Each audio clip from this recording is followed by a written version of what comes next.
Hi guys, आज देखते हैं हम लोगों ने कायरा का पासपोर्ट के लिए क्या क्या किया। हम लोगों ने इसका पासपोर्ट जो है वो तत्काल में निकाला था, तो तत्काल के लिए क्या क्या प्रोसीजर रहता है मैं आपको बता दूंगी। मैंने पहले ही पासपोर्ट का एप्लीकेशन जो है ये पासपोर्ट सेवा केंद्र से अप्लाई किया था और उसके बाद हम लोगों ने शेड्यूल किया था और शेड्यूल डेट एंड टाइम पे हम लोग यहाँ पे पहुँच गए हैं। पासपोर्ट के लिए ऑनलाइन ही एप्लीकेशन देना पड़ता है, तो जैसे आप ऑनलाइन एप्लीकेशन फिल करोगे एंड सक्सेसफुली वो रजिस्टर हो जाएगा तो आपको एक मैसेज आएगा कि आपका स्लॉट बुक हो गया है एंड आपका नंबर भी आ जाएगा, एप्लीकेशन नंबर।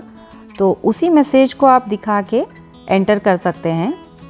तो पासपोर्ट ऑफिस को एंटर करने के समय एप्लीकेशन नंबर दिखाना होता है आपका, जो कि आपको मैसेज में आया था, या फिर आपने एप्लीकेशन सक्सेसफुली कंप्लीट करने के बाद आपको प्रिंट आउट लेना पड़ेगा एंड वो प्रिंट आउट भी कैरी कर सकते हैं आप। ये वीडियो एंड तक ज़रूर देखिएगा क्योंकि मैं बताऊंगी इसमें कि 24 आवर्स में मैंने पासपोर्ट कैसे लिया। मुझे जो एप्लीकेशन एंड स्लॉट का मैसेज आया था वही मैसेज मैंने दिखा दिया था एंटर करने के समय। साथ ही में ये प्रोसीजर जो है ये मैं स्पेसिफिकली बता रही हूँ किड्स के लिए, जो कि माइनर्स बोला जाता है। और इसके लिए आपको क्या क्या लगेगा, अगर बच्चे का एज 4 साल से अंदर है तो इसके लिए आपको लगेगा बेबी का बर्थ सर्टिफिकेट, और साथ ही में अगर आधार कार्ड हो तो बहुत ही अच्छा है, अगर आधार कार्ड न हो तो बनवा लीजिएगा। और साथ ही में उसका पासपोर्ट साइज़ फ़ोटोग्राफ जो कि वाइट बैकग्राउंड में लिया गया हो, और साथ ही में लगेगा पेरेंट्स का पासपोर्ट। सारे जो डॉक्यूमेंट्स मैंने इसमें मेंशन किया है उसका ओरिजिनल कॉपी ले लीजिए और साथ ही में एक सेट ऑफ ज़ेरॉक्स भी रख लीजिएगा। और फ़ोटो एंड आपको ओरिजिनल डॉक्यूमेंट सारा ही रिटर्न कर दिया जाएगा, इवन आपका ज़ेरॉक्स कॉपी भी रिटर्न कर दिया जाएगा उधर, बट ये सब वेरिफिकेशन के लिए लगता है वहाँ पे। हम लोग शेड्यूल टाइम पे वहाँ पे पहुँच गए थे, तो 1 बाय 1 हमारा टाइम आ गया तो हमें अंदर भेजा गया। तो अंदर हम लोग बच्चे का प्रैम और उसका एक बैग लिए थे, उसके लिए फूड एंड डॉक्यूमेंट ये जो ज़रूरी था ये सब लिया था हमने, जैसे के लिए बेबी फूड और उसका थोड़े टॉयज़ वगैरह भी रख लिया था हमने। तत्काल के काउंटर में पहुंचने के बाद मैंने जो मेरे ओरिजिनल डॉक्यूमेंट थे सारे दिखा दिए और उसके साथ उन्होंने मेरा एप्लीकेशन वेरीफाई कर लिया, जो कि बेबी के लिए एप्लीकेशन दिया था हमने, और उसमें उन्होंने डॉक्यूमेंट्स जो थे वो वेरीफाई भी कर लिया हमारा। उसके बाद वहाँ पे बताया गया कि बच्चे का आधार कार्ड होना बहुत ज़रूरी है तत्काल में प्रोसेस करने के लिए, और इसकी वजह से उन्होंने बोला कि हमारा नॉर्मल में प्रोसेस होगा एंड एप्लीकेशन लिख के देना पड़ेगा कि तत्काल के बजाय में नॉर्मल में प्रोसेस करें। तो जैसे उन्होंने बताया था मैंने एक एप्लीकेशन लिख के उनको दे दिया कि नॉर्मल में प्रोसेस करो, क्योंकि हमारे पास आधार कार्ड अभी है नहीं बच्चे का। तो उसी के हिसाब से उन्होंने मेरा एप्लीकेशन जो है वो तत्काल से नॉर्मल में वहाँ पे प्रोसेस किया। इसके लिए करीब हाफ एन आवर लगा उनको, जैसे कि उन्होंने बताया कि ये नॉर्मल में प्रोसेस होगा। और साथ ही में वो हाफ एन आवर के बाद मुझे एक नंबर भी दिया उन्होंने, और स्टार्टिंग फ्रॉम टी था जो कि तत्काल प्रोसेस से ही होता है, बट मुझे एडिशनल फ़ीस भरना नहीं पड़ेगा इसके लिए। First step of document verify होने के बाद आपको एक टोकन नंबर असाइन हुआ जाता है।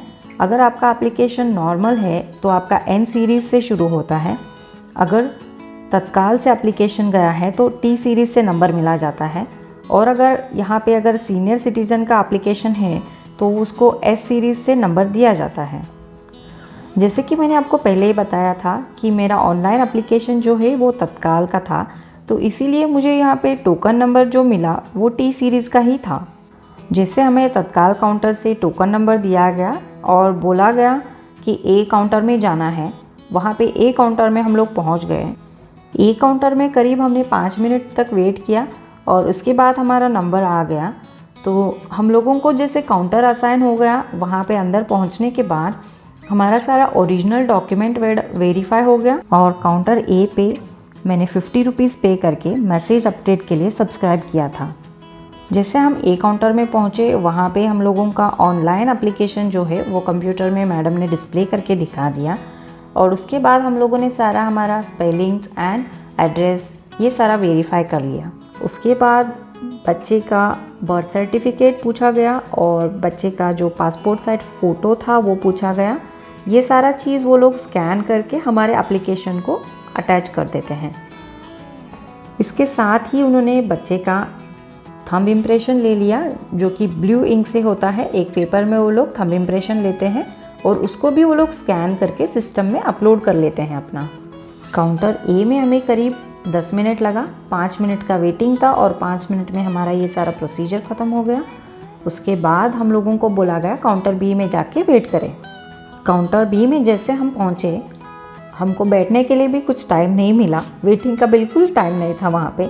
तो हमारा नंबर, टोकन नंबर जो है वो डिस्प्ले हो ही गया। काउंटर बी का जैसे वेरिफिकेशन कंप्लीट हो गया, हमको काउंटर सी में जाने के लिए बोला गया और काउंटर सी में तो इतना जल्दी हमारा नंबर आया, हम पहुंचने से पहले हम लोगों को 2 बार नंबर अनाउंस कर रहे थे। सी में और एक ऑफिसर ने सिमिलर वे में जैसे बी में किया था वैसे सारा ओरिजिनल डॉक्यूमेंट का वेरिफिकेशन किया और तुरंत ही हम लोगों को हमारा सारा ओरिजिनल डॉक्यूमेंट जो है उन्होंने वहीं पे रिटर्न कर दिया और हमें हमारा प्रोसेस कंप्लीट हो गया है ऐसे उन्होंने बता दिया। तो हम लोगों को ये सारा counter A, counter B and counter C ये सारे प्रोसीजर करने में करीब 20 मिनट्स लगे और उससे पहले हमें तत्काल में एक 30 मिनट्स वेटिंग पीरियड था।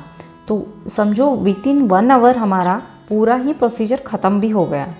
अब हमारा प्रोसेस ख़त्म हो गया है और हम लोग बाहर चल रहे हैं। और जैसे हम लोग पासपोर्ट ऑफिस से बाहर आए और कार पार्किंग से बाहर गाड़ी निकाला, उसके अंदर बैठने के टाइम ही तुरंत हमें मैसेज आया कि आपका पासपोर्ट प्रिंटिंग के लिए भेजा गया है। और करीब 4 बजे के पास हम लोग घर पहुंचे थे और खाना ही खाया था हम लोगों ने घर आके। उतने ही टाइम में हमें मैसेज आया कि passport printing have been finished. तो आप समझिए तत्काल में तो एक दिन में पासपोर्ट प्रिंट भी हो जाता है।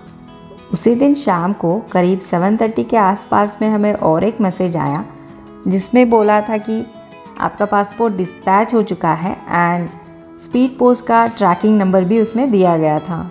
हमें नेक्स्ट डे ही स्पीड पोस्ट से पासपोर्ट मिल भी गया घर पे। माइनर्स के पासपोर्ट निकालने के लिए अनेक्स टी भरने का बहुत ही ज़रूरत है। तो ये फॉर्म ऑनलाइन पे मिल जाता है एंड इसको पेरेंट्स या फिर लीगल गार्डियंस को इसको डिक्लेयर करके उस पर साइन करना रहता है। तो ये सारा प्रोसेस जल्दी होने के लिए आप लोग अनेक्स टी फॉर्म को घर से ही भर के ले जाइएगा।